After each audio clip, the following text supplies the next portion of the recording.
This whole bond situation, you see it? It's what caused quite the stir online. Overwhelmingly, many of you saying the style is professional, while some others saying, hey, not so much. Well, here we are at another intersection of black hair and what's considered professional in the workplace or even in schools. The question is, who determines what's professional these days?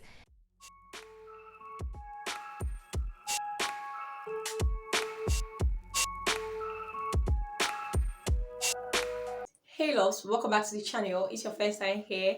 Hi, my name is Abigail. So in today's video, I want to talk about natural hair discrimination, why it still exists, where it all started from, and what can be done. What moved me to make this video was after I saw a TikTok clip of a TV presenter being dragged for wearing her natural hair to work. So before I get into the nitty-gritty of this video, let's listen to what she said after being dragged. Representation matters. Two words that I've heard consistently throughout my life, and more so in the last couple of days, all because of the way I chose to wear my hair to work. Most of the time in its natural state or even in natural hairstyles. This style in particular, this whole bond situation, you see it? It's what caused quite the stir online. Overwhelmingly, many of you saying the style is professional, while some others saying, hey, not so much. Well, here we are at another intersection of black hair and what's considered professional in the workplace or even in schools. The question is, who determines what's professional these days? And why do some people feel like natural black hair and hairstyles are a debatable topic? It's not. From afros to curls to kinks to braids, even straight and anything in between. As black women, we rock it all. The question becomes, why does it even matter how we wear our hair? Why does hairstyle determine our level of professionalism in the workplace? The way hair grows out of your head shouldn't be a trending topic on social media. The style that you wear also shouldn't trigger that type of a reaction. You know, we've seen so many situations where black people are discriminated against because of the way we choose to wear our hair. You remember that Texas teen who was suspended and banned from attending his own graduation because he wouldn't cut his dreadlocks because apparently they were too long, violating a 30-year-old dress code policy at the school. You know, I'm thinking those old, outdated rules should probably be updated at some point, you think? You know, I'm sure many of the rules made up about what's considered professional, whether at school or at work, they weren't made up by a lot of people who look like me. Yet for so long, black people and certainly black women have been forced to shrink themselves and not show up fully in so-called professional settings. Hair discrimination, it has often been a huge issue. In fact, there's even a push at the state and the federal levels to make hair discrimination a crime. It's called the Crown Act. It's a bill that will make it illegal to discriminate based on hair texture and hairstyles in the workplace and in schools. The Texas Black Caucus is also considering it, but currently it has only passed in less than 10 states. It is at the federal level, though. It just recently passed in the House. Now, if it is approved by the Senate and the president, it would apply to all 50 states. You know, it's real sad we need a law just so that we can exist as our natural selves.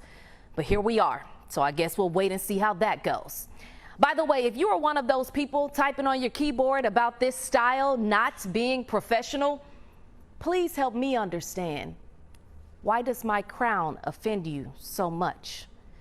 What you may not realize is it takes a level of confidence for black women to show up fully in all their glory without having to adjust to who's in the room or how they will be perceived once they get there.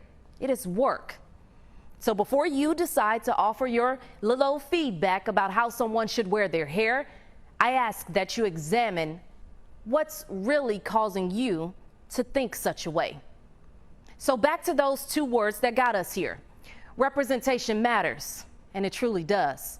So where do we go from here to make sure no one feels as if they aren't represented in the workplace? How do you create spaces that allow your black employees to show up as themselves fully? And that, my friends, is where the true work begins. It's not hard. It just needs to be done. And for those of you who likely missed the point of all of this, don't get so bothered by appearance that you miss out on what's really important. I'm Tashara Parker. Let's all do better. Despite the progress we've made, natural hair is still being judged in schools, workplaces, and the media. To understand why natural hair discrimination still exists, we have to look back during slavery and colonization. Black hair was labeled as unkempt and unprofessional. Textures like Afro kings and coils were seen as inferior. Straightening of natural hair became a way of surviving in a world filled with Eurocentric beauty standards. Sadly, the discrimination didn't end there, rather, it evolved. Straightening of natural hair was now seen as the standard of beauty and professionalism. And today, we still see natural hair being discriminated in so many ways. For example, some schools don't allow students to wear their natural hair. When students wear their natural hair or their afro, they call it distracting, that their natural hair is distracting. While some companies have dress code excluding certain type of hairstyles that black people should wear. Let's not forget the microaggression where people make comments like, your hair looks wild today, your hair looks a certain way, or can I touch your hair? This is to tell you that they don't see our natural hair as normal. They see our natural hair different. And honestly, the media has a huge influence on how natural hair is being perceived.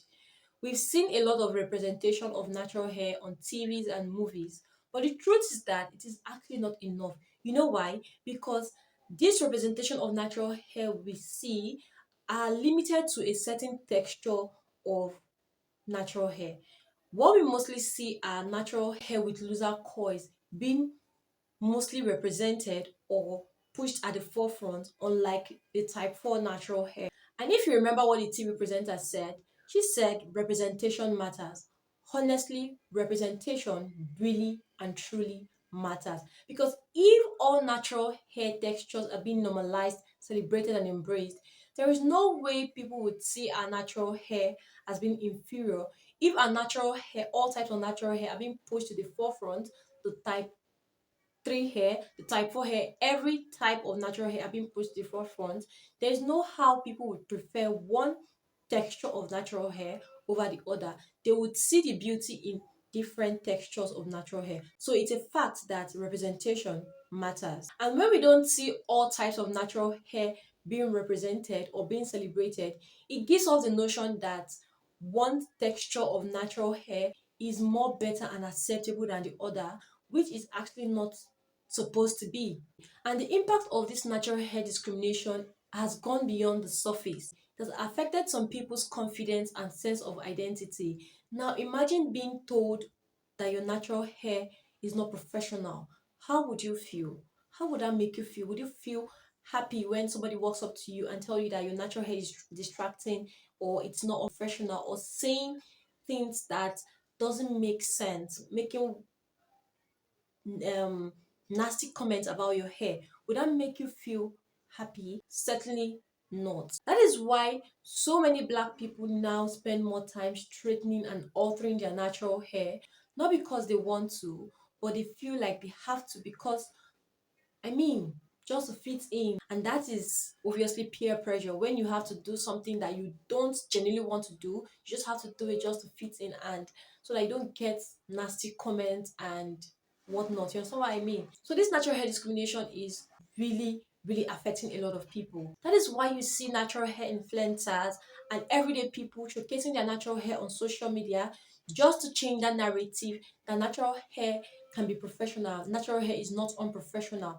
And that is why you see me having this my YouTube channel or my Instagram page, sharing with people the beauty of natural hair, for you to see the beauty of natural hair. If all textures of natural hair are seen as professional or celebrated and embraced, there will be no need for us even sharing pictures or doing things to change the narrative that natural hair, all type of natural hair is beautiful or type 4 hair is beautiful. But because this discrimination still exists, that is why you see influencers, you see people like us still come out to talk about natural hair. What then can we do to fight against the discrimination of natural hair? The answer is very simple. What you need to do is to teach people about the history of black hair.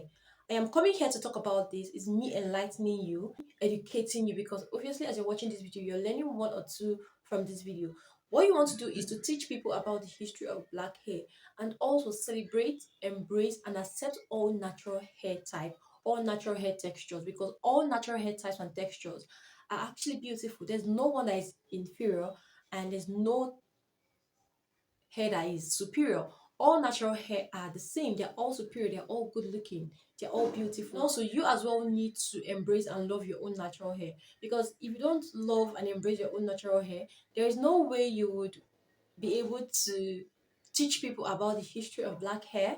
There is no way you'll be able to celebrate natural hair, all types of natural hair, when you yourself don't love your hair. So you need to embrace and love your own hair for you to be able to do all these things. So let me know your thoughts about this topic in the comment section. Have you ever faced natural hair discrimination, and how did you handle it?